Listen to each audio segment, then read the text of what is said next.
اپنی تسبیح کے دانوں کے ساتھ اس کو جوڑنے کی کوشش کرتی ہے، اپنے ماضی کو یاد کر رہی ہوتی ہے کہ کس طرح وہ کہتے ہیں جو کچھ بھی میں نے کیا اس کو میں ہی دوبارہ سے ٹھیک کروں گی، جیسے اس تسبیح کو میں نے دوبارہ سے ٹھیک کرنے کی کوشش کر رہی ہوں۔ انصاف کا تقاضا یہی ہے کہ میرے ساتھ یہی ہونا چاہیے، میں اسی کی مستحق ہوں۔ میں نے اتنے میں فنسو کی کال اس کے نمبر پہ آ جاتی ہے اور کہتے تمہارا بیٹا کیسا ہے، تم کیسی ہو؟ وہ کہتا ہے اچھا تمہارا بیٹا تو وہاں سے نکلا ہے لیکن تمہیں زیادہ خوش ہونے کی ضرورت نہیں ہے۔ دوسری طرف فنسو اور عزیزہ کے درمیان اس معاملے پہ بہت بات ہوتی ہے۔ وہ کہتے ٹھیک ہے اب مجھے زیادہ انتظار نہیں کرنا پڑے گا، کہتے ہیں میرے بیٹے کو ہاتھ بھی مت لگانا تم، لیکن عزیزہ خانم کہتی ہے میں بھی وہی کروں گی جو میری مرضی ہوگی، تم مجھ سے ڈرنے کی ضرورت نہیں ہے۔ میں تو دوسری طرف فنسو کہتے ہیں میں تو صرف 9 مہینے کا انتظار کر رہی ہوں، دیکھو 9 مہینے کے بعد کیا ہوگا۔ دوسری طرف فنسو کسی کہ کیا کوئی خبر ہے؟ وہ کہتے ہیں ہاں ریان کے پاس چیزیں پہنچ چکی ہیں، بہت جلدی اسے آپ کا تحفہ مل جائے گا۔ تو فنسو کہتے ہیں دیکھنا میں اب تمہارے ساتھ کیا کرتی ہوں۔ عزیزہ خانم کہتے ہیں 9 مہینے کیا مطلب ہے 9 مہینے کا انتظار؟ کیا ریان کے بارے میں سے یکدم خیال آتا ہے؟ ریان کیا کہتا ہے اچھا تو وہ ریان کے ساتھ کچھ برا کرنے والی عزیزہ خانم اپنی موبائل اٹھاتی ہے، کال کرتی ہے۔ دوسری طرف دکھاتا ہے ریان کے پاس کوئی شخص آتا ہے، وہ اسے سویٹس یعنی کہ مٹھائی گفٹ کر کے جاتا ہے اور کہتا ہے یہ خضر نے بھجوائی ہے۔ وہ اسے دیکھ کے بہت زیادہ خوش ہوتی ہے اور کھانے لگتی ہے، مزے لے لے کے کھاتی ہے۔ اتنے میں اس کے نمبر پہ زینب کی کال آتی ہے۔ زینب کہتی ہے اچھا تم کیا کر رہی ہو؟ وہ کہتے ہیں تمہیں یہاں آنا چاہیے، مجھے تمہاری ضرورت ہے، کچھ کام ہے۔ تو ریان سے کہتی ہے ابھی تو میں نہیں آ سکتی، ابھی تو میں مصروف ہوں۔ وہ کہتے ہیں چلو ٹھیک ہے جب بھی تمہیں بہتر لگے، جب تمہاری طبیعت ٹھیک ہو تم یہاں پہ آ جانا۔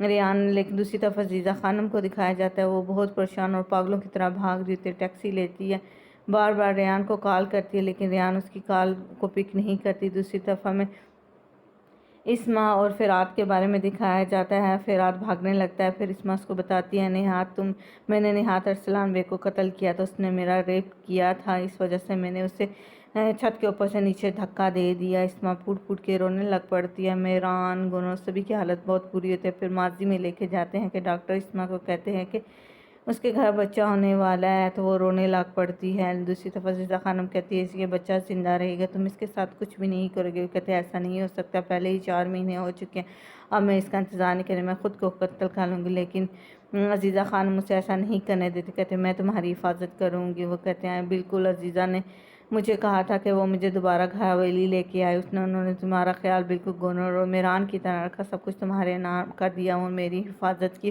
اور ہم نے سب کو یہی بتایا کہ تم میرے اڈاپٹڈ بیٹے ہو، اور میں وہاں پہ کام کرنے لگ پڑی، لیکن تمہارے باپ نے میرے ساتھ بہت زیادہ برا کیا، میں تمہاری شکل بھی نہیں دیکھنا چاہتی تھی، میں چاہتی تھی، میں سوچ رہی تھی کہ تم بالکل اپنی باپ کی طرح ہو گئے، میں تم سے بالکل محبت نہیں کرتی فرات، لیکن جو کچھ بھی نہاد نے میرے ساتھ کیا تھا مجھے تم پر غصہ تھا، لیکن جب تم نے میرا ہاتھ پکڑا تو مجھے لگا تم تو میرے بیٹے ہو، میرے جسم کا ایک حصہ ہو، میں تمہیں بھول بھی نہیں سکتی۔